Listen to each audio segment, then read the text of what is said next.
Thank you. Water is quite beautiful to look at, and I guess you probably all know that you're 2/3 water, but you do, don't you? Right. But you may not know that because the water molecule is so small, that 2/3 translates into 99% of your molecules. Think of it, 99% of your molecules are water. So do those, your shoes are carrying around a blob of water, essentially. Now, so the question is, in your cell, do those water molecules actually do something? Are these molecules essentially jobless, or do they do something that might be really, really interesting? And for that matter, are we even really sure that water is H2O? We read about that in the textbook, but is it possible that some water is actually not H2O? So these are questions that whose answers are actually not as simple as you think they might be. In fact, we're really in the dark about water. We know so little. And why do we know so little? Well, you probably think that water is so pervasive and it's such a simple molecule that everything ought to be known about water, right? I mean, you'd think it's all there. Well, scientists think the same. Many scientists think, oh, water is so simple that everything must be known. And in fact, that's not at all the case. So let me show you, to start with, a few examples of things about water that we ought to know, but we really haven't a clue. So here's something that you see every day. You see a cloud in the sky, and probably you haven't asked the question, how does the water get there? Why? I mean, there's only one cloud sitting there, and the water is evaporating everywhere. Why does it go to this cloud, forming what you see there? So another question, could you imagine droplets floating on water? We expect droplets to coalesce instantly with the water. The droplets persist for a long time. And then here's another example of walking on water. This is a lizard from Central America, and because it walks on water, it's called the Jesus Christ lizard. And of course, you'll say, well, I know the answer to this. The surface tension is high on water, but the common idea of surface tension is that there's a single molecular layer of water at the top, and this single molecular layer is sufficient to create enough tension to hold whatever you put there. I think this is an example that doesn't fit that. And here's another example, 2 beakers of water. You put 2 electrodes in, and you put high voltage between them, and then what happens is a bridge forms, and this bridge is made of water, a bridge of water, and this bridge can be sustained as you move one beaker away from the other beaker as much as 4 centimeters, sustained essentially indefinitely. How come we don't understand this? So what I mean is that there are lots of things about water that we should understand, but we don't understand. And so we really don't know. So, okay, so what do we know about water? Well, you've learned that the water molecule contains an oxygen and 2 hydrogens. That you learn in the textbook. So we know that. And we also know there are many water molecules, and these water molecules are actually moving around microscopically. So we know that. What don't we know about water? Well, we don't know anything about the social behavior of water. What do I mean by social? Well, you know, sitting at the bar and chatting with your neighbor. We don't know how water molecules actually share information or interact. And also, we don't know about the actual movements of water molecules, how water molecules interact with one another, and also how water molecules interact with other molecules like that purple one sitting there. Unknown. Also, the phases of water. Now, we've all learned that there's a solid phase, a liquid phase, and a vapor phase. However, 100 years ago, there was some idea that there might be a 4th phase somewhere in between a solid and a liquid.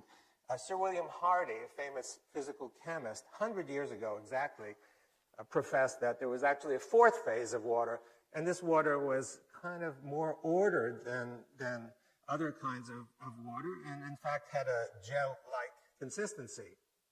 So the question arose to us, you know, all of this was forgotten because because people began, as methods improved, to begin to study molecules instead of ensembles of molecules. And people forgot about the collectivity of water molecules and began looking, the same as in biology, began looking at individual molecules and lost sight of the collection. So we thought, we're going to look at this because we had some idea that it's possible that this missing link, this fourth phase, might actually be the missing link so that we can understand the phenomena regarding water that we don't understand. So we started by looking somewhere between a solid and liquid. And the first experiments that we did that get us going is we took a gel, that's the solid, and we put it next to water. And we added some particles to the water because we had the sense that something, the particles would show us something. And sure enough, you can see that what happened is that the particles began moving away from the interface between the gel and the water, and they just kept moving and moving and moving, and they wound up stopping at a distance that's, well, roughly the size of one of your hairs. Now that may seem small, but by molecular dimensions, that's practically infinite. It's a huge dimension. So we began studying the properties of this zone, and we called it, for obvious reasons, the exclusion zone, because practically everything you'd put there would get excluded, would get expelled from the zone as it built up, or instead of exclusion zone, EZ for short. And so we found that the kinds of materials that would create or nucleate this kind of zone, not just gels, but we found that practically every water-loving or so-called hydrophilic surface could do exactly that, creating the EZ water. And as the EZ water builds, it would expel all the solutes or particles, whatever, into the bulk water. And we began learning about the properties, and we've spent now quite a few years looking at the properties. And so it looks something like this. You have a material next to water, and these sheets of EZ layers begin to build, and they build and build, and you just keep building up one by one. And so if you look at the structure of each one of these planes, you can see that it's a honeycomb, hexagonal kind of structure, a bit like ice, but not ice. And if you look at it carefully, you can see the molecular structure. So of course it consists of hydrogen and oxygen because it's built from water. But actually, they're not water molecules. If you start counting the number of hydrogens and the number of oxygens, it turns out that it's not H2O. It's actually H3O2. So it is possible that there's water that's not H2O, some phase of water. So we began looking, of course, more into these extremely interesting properties. And what we found is we stuck electrodes into the EZ water because we thought there might be some electrical potential. It turned out that there's lots of negative charge in that zone. And we used some dyes to seek positive charge, and we found that in the bulk water zone, there was an equal amount of positivity. So what's going on, it looked like, is that next to these interfaces, the water molecule was somehow splitting up into a negative part and the positive part. And the negative part sat right next to the water-loving material, and the positive charges went out beyond that. We found, actually, it's the same. You didn't need a straight interface. You could also have a sphere. So you put a sphere in the water, and any sphere that's suspended in the water develops one of these exclusion zones, EZs around it, with the negative charge. And beyond that is all the positive charge separation.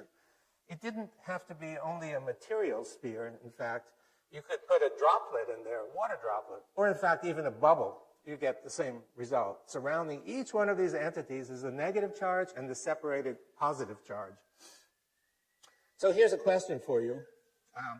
If you take two of these negatively charged entities and you drop them in a beaker of water near each other, what happens to the distance between them?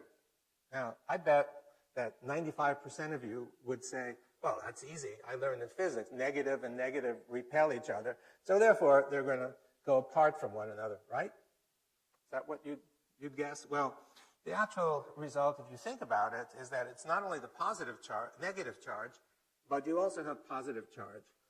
And the positive charge is especially concentrated in between those two spheres because they come from contributions from both of those spheres. So there are a lot of them there. When you have positive in between two negatives, what happens is that you get an attractive force. And so you expect these two spheres to actually come together despite the fact that they have the same charge. And that's exactly what happens. It's been known for many years. They come together, and if you have many of them instead of just two of them, you'll get something that looks like this. They'll come together, and this is called a colloid crystal. It's a stable structure. In fact, the yogurt that you might have had this morning probably consists of what you see right here. So they come together because of the opposite charge. The same thing is true if you have droplets. They come together because of the opposing charges. So when you think of droplets and aerosol droplets in the air, and think about the cloud, it's actually the reason that these aerosol droplets come together is because of this opposite charge. So the droplets from the air, similarly charged, come together, coalesce, giving you that cloud in the sky. So the fourth phase, or easy phase, actually explains quite a lot. It explains, for example, the cloud. And the cloud, it's the positive charge that draws these negatively charged easy shells together to give you a condensed cloud that you see up in the sky.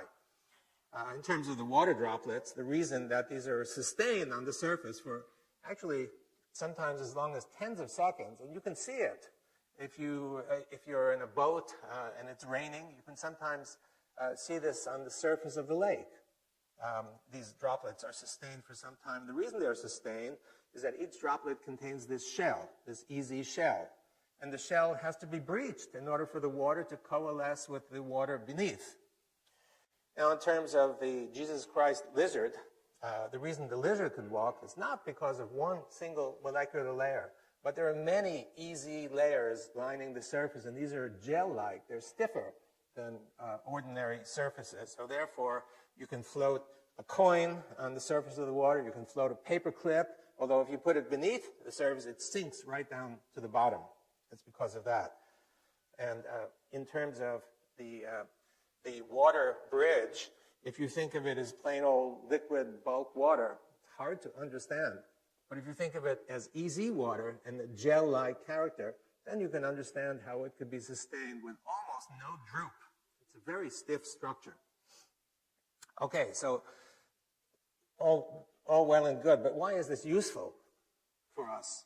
What can we do with it? Well, we can get energy from water. In fact, the energy that we can get from water is free energy. It's literally free. We can take it from the environment. Let me explain. So you have a situation in the diagram with negative charge and positive charge. And when you have two opposing charges next to each other, it's like a battery. So really we have essentially a battery made of water, a battery made of water. And of course you can extract charge from it. And so that is the, now batteries run down, like your cell phone needs to be plugged in every day or two. And so the question is, well, what charges this water battery? It took us a while to figure that out, what recharges the battery. And one day, we're doing an experiment, and a student in the lab walks by, and he has this lamp. And he takes the lamp, and he shines it on the specimen. And where the light was shining, we found that the exclusion zone grew. It grew by leaps and bounds. So we thought, aha, it looks like light. And we did many experiments to show that the energy for building this comes from light.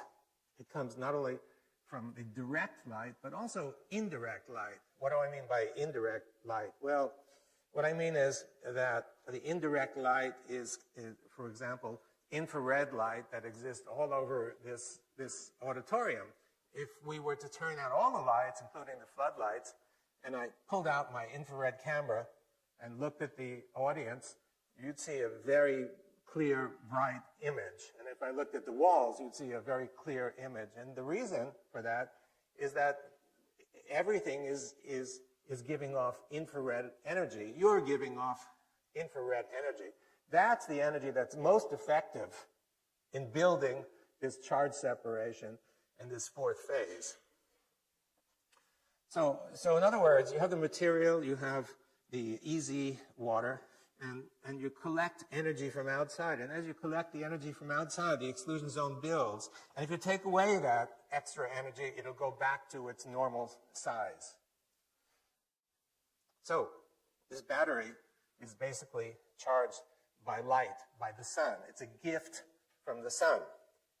If you think about it, what's going on, if you think about the plant that you have sitting in your kitchen getting light, you know where the energy comes from. The energy comes from the light. It's the photons that hit the plant that supply all the energy, right? And the plant converts it to chemical energy, the light energy to chemical energy, and the chemical energy is then used to do growth and metabolism and bending and what have you. That we all know, it's very common. What I'm suggesting to you from our results is that the same thing happens in water. No surprise because the plant is mostly water. So I'm suggesting to you that energy is coming in from outside, light energy, infrared energy, radiant energy, basically, and the water is absorbing the energy and converting that energy into some sort of useful work. And so we come to the equation E equals H2O, a bit different from the equation that you're familiar with. But I think it really is true that you can't separate energy from water. Water is a repository of energy coming free from the environment. Now, can we harvest some of this energy, or is it just totally useless? Well, we can do that because you have a negative zone and a positive zone. And if you put two electrodes in, you can get energy, right? Just like a battery.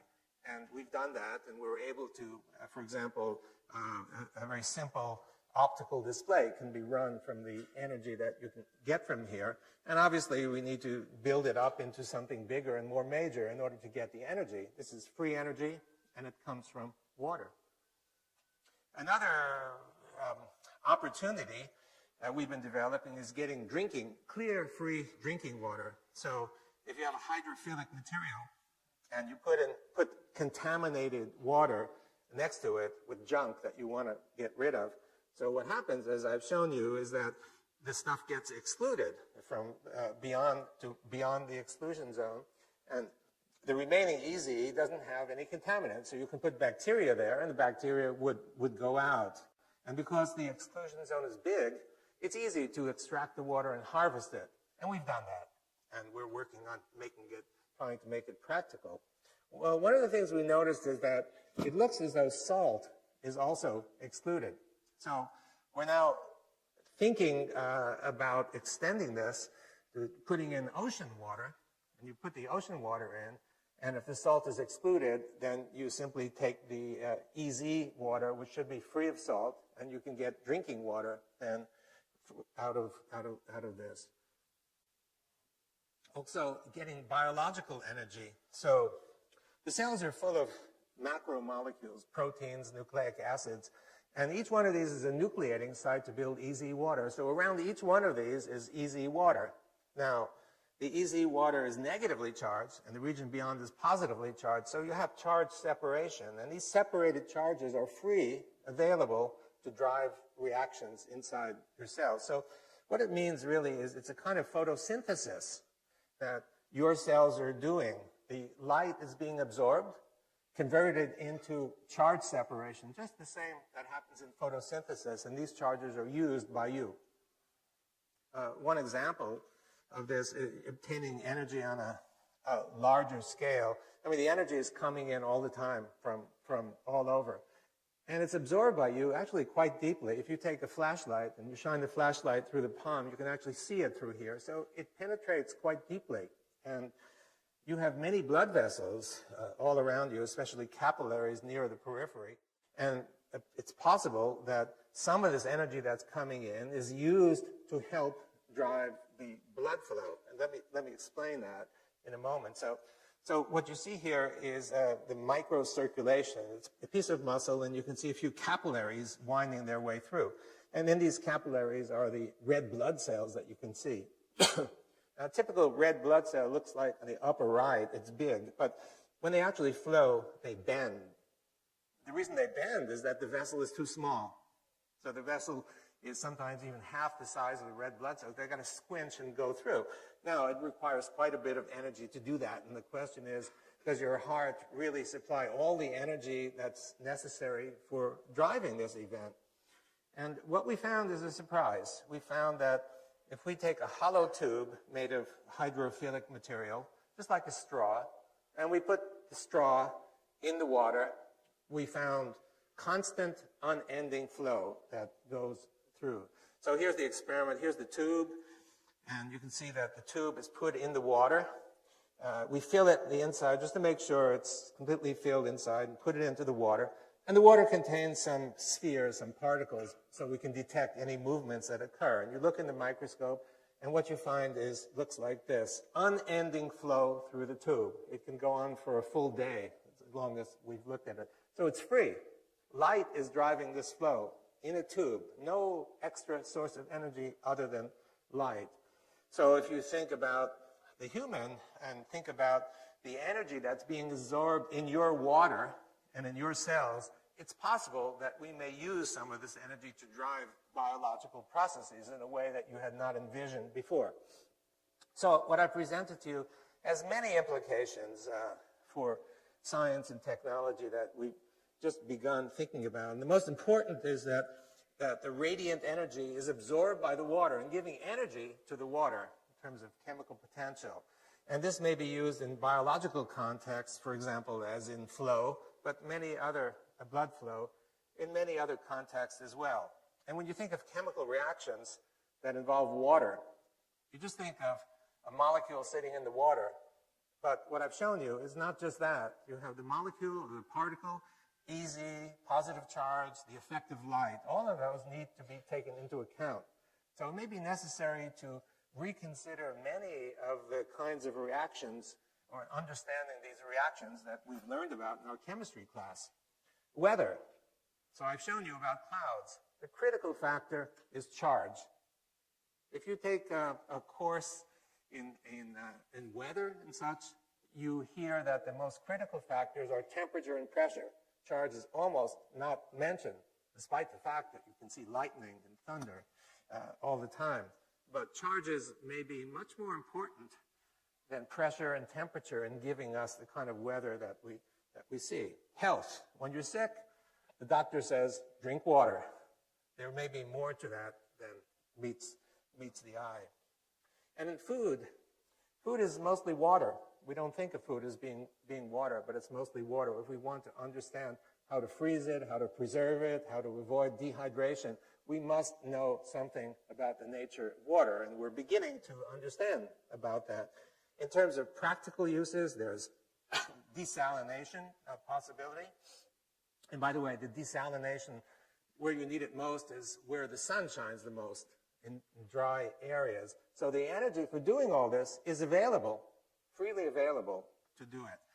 And for standard filtration as well, a very simple way of removing bacteria and such from drinking water. It could be actually quite cheap for third world countries. And finally, getting electricity out of water through the sun's energy that comes in. That's another possibility.